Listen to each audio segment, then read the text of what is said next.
46절까지 말씀입니다. 마태복음 26장 36절에서 46절까지 말씀입니다. 제가 가지고 있는 성경으로 신약성경 47쪽입니다. 한 절씩 교독하겠습니다. 이에 예수께서 제자들과 함께 겟세마네라 하는 곳에 이르러 제자들에게 이르시되 내가 저기 가서 기도할 동안에 너희는 여기 앉아 있으라 하시고,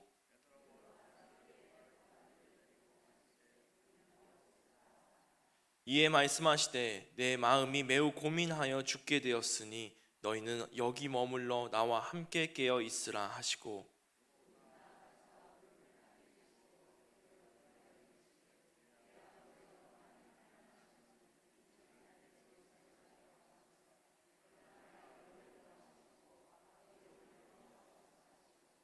제자들에게 오사 그 자는 것을 보시고 베드로에게 말씀하시되 너희가 나와 함께 한 시간도 이렇게 깨어 있을 수 없더냐.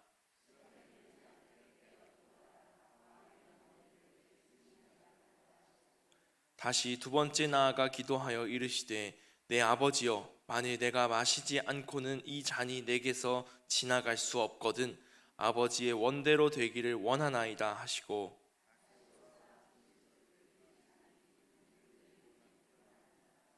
또 그들을 두시고 나아가 세 번째 같은 말씀으로 기도하신 후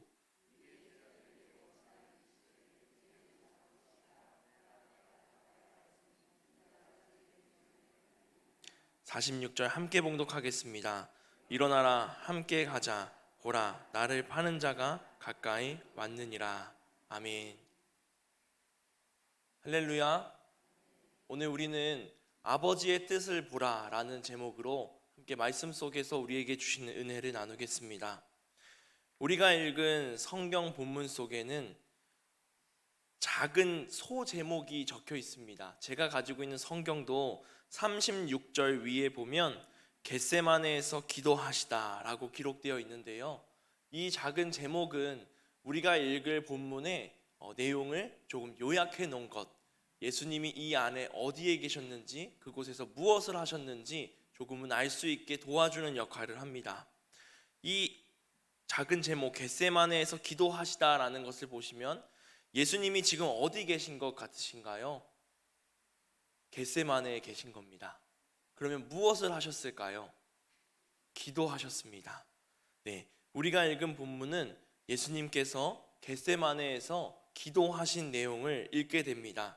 오늘은 우리 함께 이 말씀을 통해서 하나님의 뜻을 보는 사람은 어떠한 사람인지, 우리가 하나님의 뜻을 보기 위해선 어떻게 해야 하는지 그 아버지의 뜻을 보기 위해 나아가는 시간 되길 바랍니다. 예수님께서 계시는 겟세마네라는 곳은 올리브 나무 숲이라고 불리기도 했습니다. 우리가 보통 겟세마네 동산이라고 많이 알고 있습니다. 영어로는 겟세마네 동산이 아니라 겟세마네 정원이라고 이야기하기도 합니다. 올리브 나무가 심겨져 있는 정원, 이렇게 이야기하는 것이죠. 근데 정원이 동산으로 번역되면서 우리는 언덕을 생각할 때가 있습니다. 겟세마네가 정원이든 언덕이든 그곳은 올리브 나무가 많이 있었다라는 것입니다. 올리브 나무는 다른 나무들과는 조금 다른 특징을 가지고 있습니다. 다른 나무들은 물이 많아야 뿌리를 내리고 그 물에서 영양분을 받아서 잘 자란다라고 우리는 알고 있죠. 그러나 올리브 나무는 물이 적은 곳에서 잘 자라는 식물입니다. 뿌리가 100m 이상 깊게 내려가기 때문에 물이 적어도 오래 살 수 있습니다. 예수님은 오늘 이런 올리브 나무들이 자라고 있는 곳에 가서 기도하셨습니다. 물은 적어도 뿌리를 깊게 내린 나무들이 있는 곳입니다. 우리 함께 성경책을 보시면서 36절을 다 함께 읽어보도록 하겠습니다. 이에 예수께서 제자들과 함께 겟세마네라 하는 곳에 이르러 제자들에게 이르시되 내가 저기 가서 기도할 동안에 너희는 여기 앉아 있으라 하시고. 아멘. 예수님은 제자들과 함께 이곳으로 향하셨습니다. 그리고 나서 제자들에게 말씀하신 것이 있어요. 무엇이냐면 내가 기도할 동안 너희는 여기 앉아 있으라 라고 말씀하신 겁니다. 이 속에는 예수님이 기도할 동안 너희도 이곳에서 같이 기도해라 라는 말씀이 있습니다. 예수님의 말씀을 들은 제자들은 어떤 마음이었을까? 어떤 모습이었을까? 그냥 제가 말씀을 묵상하면서 생각해 보면 예수님이 기도하시고 돌아오실 때까지 옹기종기 모여 있고 서로 잡담을 하기도 하고 기도하기도 하고 했을 것 같다라는 생각이 들었습니다. 예수님을 이렇게 기다리면서 함께하던 제자들이 누구였냐면 베드로, 야고보, 요한이었습니다. 이 세 명만 데리고 가셨습니다. 우리가 성경 말씀을 함께 찾아보고 읽어보다 보면 예수님이 이 세 명의 제자만 데리고 가시는 일들이 있습니다. 그 일들의 공통점은 무엇이냐면 그 순간 놀라운 일이 일어나고 그 순간 아주 특별한 일이 일어난다라는 것입니다. 예수님이 베드로, 야고보, 요한을 데리고 갔던 성경 구절들을 한번 찾아보면 마태복음 17장에 이러한 모습이 등장합니다. 언제냐면 예수님이 변화산에 올라가실 때입니다. 예수님이 산에 오르실 때 베드로와 야고보와 요한을 데리고 가셨습니다. 그곳에 올라가시자 예수님의 얼굴은 해같이 빛나셨고 또 모세와 엘리야가 함께 나타나서 예수님과 이야기를 나누는 모습을 볼 수 있습니다. 제자들은 이 놀라운 모습을 보면서 주님, 우리가 여기에 초막 셋을 짓고 함께 삽시다 라고 이야기하기도 하죠. 또 마가복음 말씀에 보면 회당장 야이로의 집에 소녀, 딸이 죽어서 슬퍼하고 있을 때 예수님은 그의 집에 갑니다. 그때 베드로와 야고보와 요한 외에는 아무도 따라오지 말라고 이야기하십니다. 그렇게 예수님은 그 장소에 가서 그 소녀에게 그 소녀의 손을 잡고 달리다 굼 외치시고 그 딸이 일어나 걷는 모습을 우리는 말씀 가운데 볼 수 있습니다. 예수님이 베드로와 야고보와 요한을 데리고 오신 이 날에도 어떻게 보면 특별한 순간, 정말 마지막 순간, 주님께 정말 소중한 시간이었다라는 것을 우리는 알 수 있습니다. 그런데 제자들은 그것을 잘 몰랐던 것 같습니다. 예수님과 함께 3년여의 시간을 함께 보냈음에도 불구하고 예수님이 우리와 함께 가자고 하시는 것, 그리고 예수님이 기도할 동안 너희는 이곳에 있으라, 나를 기다려라 하셨다는 것은 우리가 정말 같이 기도해야 한다라는 뜻인 줄 알았어야 하지만 제자들은 그러하지 못했습니다. 예수님은 제자들에게 나를 기다리라 라는 말씀을 하시고 기도하러 가시는데 이러한 모습을 보이십니다. 37절 말씀인데요, 제가 읽어보겠습니다. 베드로와 세베대의 두 아들을 데리고 가실새 고민하고 슬퍼하사 라고 말씀합니다. 예수님의 마음속에 고민이 있고 슬픔이 있었습니다. 다른 성경 번역본을 보면 근심하고 괴로워하였다 라고 기록하기도 합니다. 항상 기도하셨고 또 예수님이 지금 이 순간이 올 것을 이미 알고 계셨음에도 불구하고 내가 예루살렘에 들어가면 하나님의 계획으로 나는 십자가에 달려 죽어야 한다라는 것을 알고 계셨음에도 불구하고 그날이 다가오니 슬퍼하신 것인가? 그날이 다가오니 괴로워하신 것인가? 라는 생각을 하게 됩니다. 내 마음이 매우 고민하여 죽게 되었으니 너희는 여기 머물러 나와 함께 깨어 있으라 라고 제자들에게 38절에 한 번 더 말씀하십니다. 한 번 이 말씀을 나에게 하시는 말씀이라고, 예수님이 십자가에 돌아가시기 전, 그 잡히시기 전이라고 생각하고 한번 상상해 보길 원합니다. 예수님께서 나만 불러놓으시고 말씀하시는 겁니다. 내 마음이 너무 힘들어. 내 마음이 지금 너무 괴로워.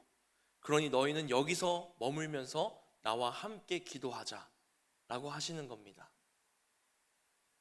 그때에는 우리가 정말 정신 바짝 차리고 예수님을 위하여서 기도하며 나아가야겠다 라는 마음이 마음속에 확 들 것 같습니다. 졸려온 마음이었음에도 불구하고 정신이 번쩍 들었을 것 같습니다.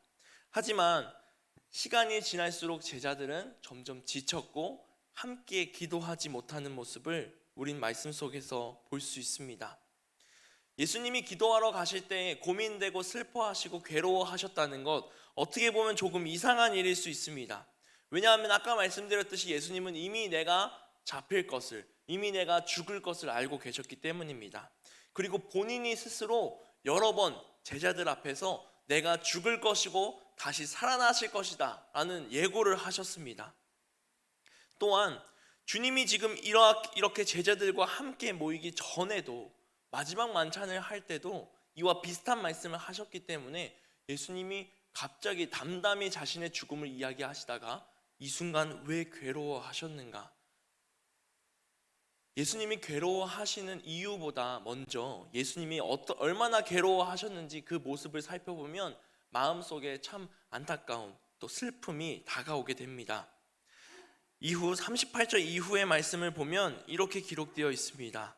조금 나아가사 얼굴을 땅에 대시고 엎드려 기도하여 이르시되. 주님의 기도하는 그 모습이, 기도하시는 형상이 내 머릿속에 그려집니다. 그냥 의자에 앉아서 돌에 걸터 앉아서 손을 모으고 기도하시는 것이 아닙니다. 땅바닥에 내 얼굴을 갖다 대고 엎드려서 기도한 것입니다. 이 기도하는 모습을 보면 정말 간절하셨나 보다 라는 생각이 듭니다. 정말 간절히 기도하셨습니다. 메시지 성경에서 이렇게 예수님의 기도 내용을 표현하고 있습니다. 내 아버지, 다른 길이 있거든 나를 여기서 벗어나게 해주시옵소서. 그러나 내가 원하는 대로 마시고 아버지께서 원하시는 대로 행하시옵소서. 아멘. 우리가 가지고 있는 성경으로 다시 한번 제가 읽겠습니다. 내 아버지여, 만일 할만하시거든 이 잔을 내게서 지나가게 하옵소서. 그러나 나의 원대로 마옵시고 아버지의 원대로 하옵소서 하시고. 아멘. 예수님은 제자들이 자신의 죽음 이후에 제자들의 죽음의 위협으로 인해 뿔뿔이 흩어질 것을 예고하셨습니다. 특히 베드로에게 너는 나를 모른다고 부인할 것이다 예고하셨습니다. 그렇게 담담하게 다른 사람들의 상황까지도 예고하셨음에도 불구하고 지금 예수님은 머리를 땅에 대고 기도하실 정도로 간절하게 또 괴로운 마음으로 고민하면서 기도하고 있습니다. 피할 수 있다면 피하게 해주시옵소서. 예수님의 기도는 39절에 있는 그 한 문장 한마디만 하고 끝난 것이 아닙니다. 이후의 말씀을 보면 제자들에게 너희는 나와 1시간도 깨어있지 못하느냐라고 말씀하십니다. 즉 1시간 정도 기도를 하셨다라고 봅니다. 그 기도의 전체 내용이 이런 흐름이었던 것입니다. 처음에는 아버지, 내가 이 잔을 피할 수 있다면 피하게 하여 주시옵소서. 그러나 그 기도가 1시간여 동안 계속해서 되다 보니 결론은 이것입니다. 하나님, 그러나 제 뜻대로는 하지 마시옵고 아버지의 뜻대로 하여 주시옵소서. 누가복음 말씀을 보면 예수님이 이와 같이 기도하고 계실 때 하늘에서 천사들이 내려옵니다. 왜 내려왔냐면 기도하는 예수님에게 힘을 더해 주었다라고 기록되어 있습니다. 기도할 때 정말 힘이 들어서 정말 간절히 기도하는 예수님에게 힘을 더해 주시기 위해 천사들이 내려온 것입니다. 얼마나 힘들게 기도했는지 말씀 가운데 이렇게 기록되어 있습니다. 땀방울이 핏방울이 되어 떨어졌다라고 기록하고 있습니다. 우리가 그렇게 기도해 본 적이 얼마나 있는지 한번 생각해 봅니다. 예전에 제가 청소년일 때 청년이었던 그 선배들이 이러한 질문을 한 적이 있습니다. 야, 너네들 정말 기도하면서 등에 옷이 다 젖을 정도로 기도해 본 적 있어? 라고 질문했습니다. 그때 그 형 누나들은 취업의 문제를 앞두고 매일 밤마다 교회에 와서 땀을 흘리면서 옷이 다 젖어갈 때까지 기도하는 사람들이었습니다. 그런 질문을 제가 처음 받았을 때 해본 적이 없다. 이것이 첫 번째 대답이었고, 두 번째, 왜 그렇게 간절히 기도해야 하는가? 청소년 시절 때는 그러한 생각을 했습니다. 하지만 제가 기도해야 될 때가 되어보니 내가 정말 간절히 기도해야 하고 싶다, 기도해야 한다라고 생각해 보니 이렇게 1시간 동안 땀을 흘리면서 기도한다? 이런 것은 쉬운 일이 아니라는 것을 알게 됩니다. 하지만 예수님도 그렇게 기도하셨습니다. 정말 간절히 기도하셨습니다. 왜 이렇게 예수님이 괴로워하면서 기도하셨을까요? 그냥 단순히 내가 곧 죽을 것이니 두려워서 기도하신 걸까요? 예수님은 이미 내가 죽을 것을 알고 계셨습니다. 그러나 기도하기 위해서 나아갔을 때 이 잔을 옮기게 해달라고 기도하신 이유는 성경 말씀 속에서 제가 찾아보고 묵상하면서 함께 나눌 것은 예수님이 한 명이 그냥 죽는다고 한 사람이 세상에서 사라지는 것이 아니라 내가 죽는 것은 이 땅에 있는 모든 인류의 죄를 대신 짊어지고 죽는 것. 나의 죽음으로 인해서 이 세상 모든 사람의 죄가 용서되어지고 이 모든 사람들이 구원받아서 하나님 나라에 들어갈 수 있는 그 역사가 이루어지는 그 순간, 나에게 모든 사람의 생명이 달린 그 순간, 나의 죽음으로 인해서 이 사람들이 살아나는 그 순간에 그 부담감과 그 하나님의 계획이 나에게 힘들게 느껴졌을 것 같습니다. 그러나 예수님은 기도하시면서 그 모든 것을 나의 뜻이 아니라 하나님의 뜻으로 이루어지기를 기도하십니다. 예수님이 우리에게 주신 그 십자가에 달려 죽으심으로 말미암아 우리가 죄 사함을 얻고 구원받아 하나님 나라 자녀가 되는 그 은혜, 우린 이것을 십자가의 은혜, 십자가의 신비라고 이야기하기도 합니다. 이것은 사람의 머리로 논리적으로 설명해서 이해할 수 있는 것이 아닙니다. 예수님의 그 십자가 사랑을 인간의 생각으로 이해하려고 하여 이해돼서 믿는 것이 아니고 나의 삶에 그것을 경험하고 내 삶에 정말 하나님의 기도 응답이, 하나님의 사랑이 내 삶에 경험되어지면서 그것이 믿어지는 줄 믿습니다. 우리가 예수님의 십자가 사랑, 그 은혜를 경험하고 그 사랑을 느낄 때 우리가 구원받고 믿으며 나아가는 자녀가 되는 것입니다. 우리가 겸손한 마음으로 십자가 앞에 서서 그 그늘 아래 들어가 그 품 안에 안겨서 우리에게 주시는 그 은혜를, 그 사랑을 내 삶에서 느끼고 마음껏 누리며 살아가는 주님의 자녀들 되길 소망합니다. 항상 예배당에 들어오면 십자가가 있습니다. 또한 우리가 오늘 예배 마치고 기도할 때에도 이 십자가의 불은 꺼지지 않고 있습니다. 기도하다가 눈이 뜨면 이 십자가가 보입니다. 예수님이 우리에게 주신 사랑을 잊지 않기 위해서, 예수님이 우리에게 언제나 함께 하시며 주시는 은혜를 잊지 않기 위해서 우리는 십자가를 바라보는 자녀들이 되길 소망합니다. 또한 우리는 오늘 예수님의 기도하시는 모습을 보면서 그 모습을 닮아가는 자녀가 되기를 결단하며 나가길 소망합니다. 예수님도 이렇게 힘겹게 기도하십니다. 예수님도 우리를 위해서, 이 세상 사람들을 위하여서, 사랑하는 이들을 위하여서, 하나님 뜻을 위하여서 이와 같이 기도하셨습니다.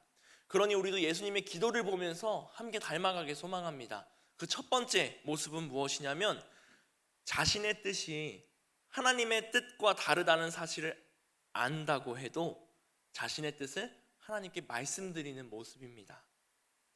우리는 하나님 앞에서 우리의 뜻을 숨길 수가 없습니다. 내 마음 가운데 이 앞에 있는 사람들은 몰라도 하나님은 내 마음을 아십니다. 내가 아무리 숨기려고 공개하지 않으려고 소문나지 않게 내 마음속에 꽁꽁 싸매어 두고 있을지라도 하나님은 아십니다. 또한 나만 가지고 있는 연약함이 있습니다. 계속해서 반복되는 죄들이 있고요, 나를 공격하는 유혹들이 있습니다. 그것이 무엇이 됐든 사람마다 다 다릅니다. 그러나 하나님은 그 연약함을 알고 계십니다.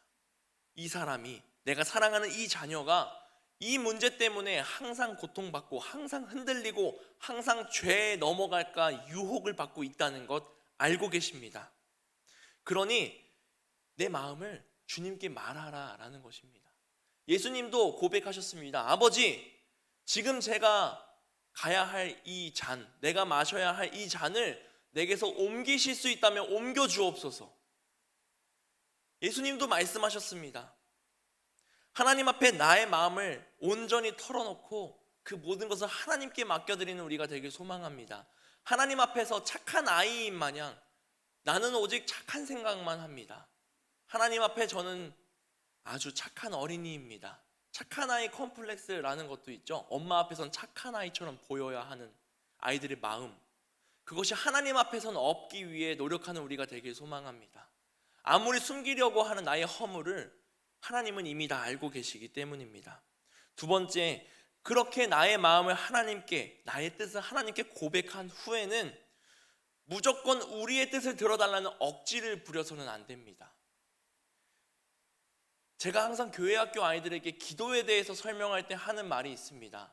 얘들아, 기도는 하나님과 함께하는 대화의 시간이야 라고 이야기합니다.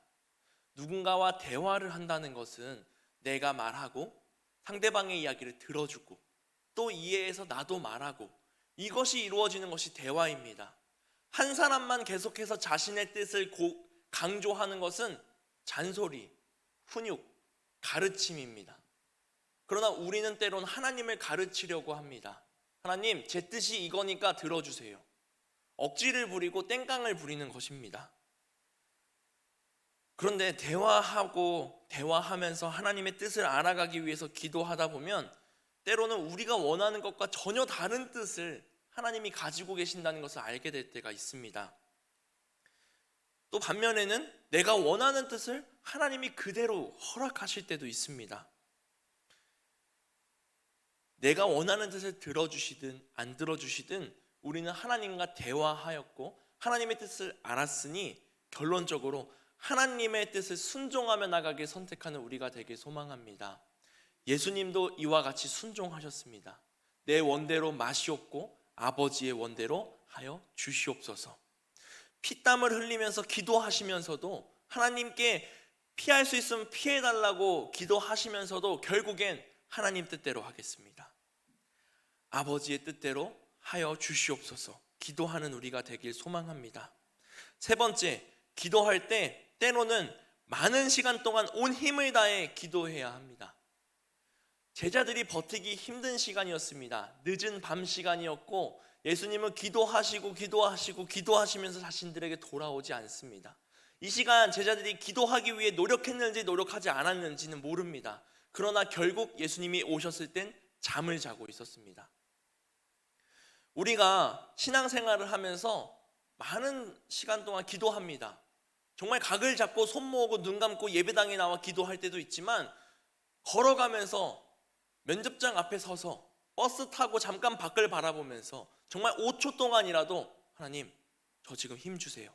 하나님, 용기 주세요. 하나님, 도와주세요. 기도할 때가 있습니다. 그럴 때 하나님이 정말 5초도 안 되는 시간에 응답을 해주실 때가 있습니다. 때로는 긴 시간 동안 기도하면서 하나님과 대화하면서 하나님의 뜻이 무엇인지 알아가는 시간이 우리에게도 필요합니다. 예수님도 그러셨습니다. 한 번 오랫동안 기도하시고 제자들에게 오셨다가 두 번째 가서 기도하시고 또 세 번째 가서 기도하셨습니다. 그것이 우리에게 며칠이 될지, 몇 달이 될지, 몇 년이 될지, 때로는 일평생이 될지 모르겠지만 하나님의 뜻을 알기 위해, 하나님과 함께 걸어가기 위해 기도하는 것을 아까워하지 않는 우리가 되길 소망합니다. 나의 상황과 환경과 나의 마음 상태에 따라서 기도의 모습과 그 시간이 달라질 것입니다. 누군가는 조용히 하나님 앞에 묵상하면서 기도하는 사람이 있을 것이고요. 누군가는 기도할 때 정말 큰 소리가 나면서 기도해야 할 때가 있을 것입니다. 또 누군가는 박수치면서 찬양하면서 기도해야 될 때가 있습니다. 그런데 너는 왜 소리를 내지 않으면서 기도하니? 너는 왜 이렇게 시끄럽게 기도하니? 남에게 방해가 되게. 너는 기도 시간에 왜 기도 안 하고 찬양 부르고 박수치고 있니? 라고 하는 그 잔소리를 서로 해서는 안 됩니다. 우리에게 주시는 은혜가 다르고 우리에게 주시는 그 상황이 다르고, 정말 한나가 기도할 때 술 취한 여자처럼 기도했다고 오해할 정도로 소리를 내면서 기도한 것처럼, 우리는 그 한나를 뭐라고 할 수 없는 것처럼 우리에게도 각자 주시는 은혜와 각자 주시는 마음과 상황이 있기에 다른 사람의 기도를 들으면서 핀잔을 주는 것보단 나와 하나님의 1대1의 대화의 시간에 집중하며 나가는 우리가 되길 소망합니다. 어떤 것도 정답은 아닙니다. 예수님이 얼굴을 땅에 대고 땀을 흘리면서 기도하실 때 옆에서 이러실 겁니까? 너는 왜 이렇게 더럽게 얼굴을 땅에 대고 기도하니? 앉아서 기도해. 왜 이렇게 땀을 흘리면서 기도해? 땀 좀 닦아. 왜 이렇게 오래 기도해? 라고 하실 것입니까? 아닙니다. 우리에게 주시는 은혜 가운데, 우리에게 주시는 마음 속에서 움직이는 대로 함께 기도하는 우리들이 되길 소망합니다. 우리가 열심히 기도하는 이유는 하나님의 뜻을 꺾어버리고 내 뜻대로 해달라고 하는 것이 아닙니다. 내 뜻을 꺾어버리고 하나님 뜻대로 되게 하여 주시옵소서 기도하는 것이죠. 요즘 이야기하는 말 중에 이런 말이 있습니다. 중요한 건 꺾이지 않는 마음이라는 말 들어보셨나요? 제가 알기로는 이 문구가 프로게이머 우리나라 선수가 세계대회에 나가서 우승할 때 한 말입니다. 중요한 건 꺾이지 않는 마음입니다. 그러면서 국가대표 축구 선수들이 사용하게 되었고 많은 곳에서 사용하게 되는 문구가 되었는데요. 중요한 건 하나님의 마음을 꺾지 않는 것입니다. 내 마음은 꺾어버리고 하나님의 마음은 꺾지 않는 것. 하나님의 뜻을 알고 하나님의 마음을 알고 순종하며 나아가는 것이 우리가 기도하는 이유입니다. 그렇기 때문에 긴 시간 기도하는 것이 필요한 이유는 내 마음을 꺾기 위해서, 하나님께 순종할 준비를 하기 위해서, 하나님의 뜻을 선택하여 나가기 위해서 기도하는 것입니다. 오늘 본문 말씀 42절을 함께 읽어보도록 하겠습니다. 성경책에서 오늘 마태복음 26장 42절 한번 함께 읽어보겠습니다. 다시 두 번째 나아가 기도하여 이르시되 내 아버지여 만일 내가 마시지 않고는 이 잔이 내게서 지나갈 수 없거든 아버지의 원대로 되기를 원하나이다 하시고 아멘. 앞에서 한 기도와 조금 비슷한 모습입니다. 뭐가 다르지? 라는 생각이 들 수도 있습니다. 그러나 다시 한번 39절과 42절을 번갈아서 읽어보다 보면 문장이 조금의 차이가 있습니다. 39절은 아버지여 만일 할만하시거든 이 잔을 내게서 지나가게 하옵소서. 그러나 나의 원대로 마시옵고 아버지의 원대로 하시옵소서 기도하고 계십니다. 42절에는 내 아버지여 만일 내가 마시지 않고는 이 잔이 내게서 지나갈 수 없거든 아버지의 원대로 되기를 원하나이다 라고 이야기합니다. 39절에서는 이 잔을 마실 생각이 없어 보입니다. 이 잔이 내게서 지나가게 하옵소서. 그러나 42절에서는 주님 제가 마시지 않고 이것이 지나가지 않는다면 아버지 원대로 하여 주시옵소서. 예수님의 기도에도 변화가 생겨납니다. 아버지의 뜻대로 더 나아가기를 소망합니다. 이제는 내 뜻이 없습니다. 아버지의 뜻을 제가 살아가겠습니다. 그러니 아버지의 뜻대로 하여 주시옵소서. 순종하며 나아가겠습니다. 기도합니다. 우리도 예수님과 같은 기도의 방향으로 나가길 소망합니다. 아버지, 제가 이런 뜻을 가지고 있지만 아버지의 뜻이 이루어지길 소망합니다. 아버지의 뜻을 제가 이루어야만 합니다. 아버지의 뜻을 내가 살아낼 수 있습니다. 그렇게 기도하면서 나아가는 우리가 되길 소망합니다. 주님이 가르쳐 주신 주기도문에도 보면 하나님의 뜻이 하늘에서 이루어진 것 같이 땅에서도 이루어지게 하옵소서 기도합니다. 무의식적으로 주문처럼 읽는 기도가 아니라 정말 그러한 마음을 가지고 나가길 소망합니다. 하나님의 뜻이 이 땅에서도 나를 통하여 우리를 통하여 이루어지게 하옵소서 기도하는 우리가 되길 소망합니다. 너는 먼저 그의 나라와 그의 의를 구하라 말씀하셨습니다. 내 뜻도 있습니다. 그러나 하나님의 뜻을 먼저 구하는 우리가 되길 소망합니다. 하나님의 뜻은 우리를 망하게 하려고 하지 않습니다. 너 어디 한번 혼나봐라. 너 어디 한번 넘어져봐라. 너 어디 한번 죽어봐라 라고 하는 것이 하나님의 뜻이 아닙니다. 예수 그리스도가 십자가에 달려 죽으신 이유는 이 세상 모든 사람을 살리시기 위함입니다. 하나님이 이 땅에 예수 그리스도를 보내주신 이유는 악한 자들을 심판하시기보단 많은 사람을 살리기 위해서였습니다. 그들의 죄를 용서하시기 위함이었고 그들의 아픈 곳을 치유하시기 위함이었고 생명을 다시 한번 회복시키기 위함이었습니다.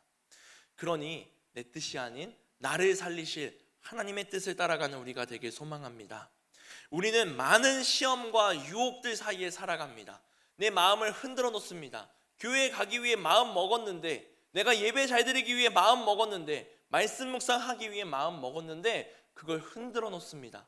내가 기도하기로 약속했는데, 내가 친구에게 복음 전하기로 약속했는데, 내가 정말 하나님을 만나기 위해 기도하기로 결심했는데 그것이 나를 흔들어 놓게 하는 유혹들로 가득 차 흐려지는 모습을 발견합니다.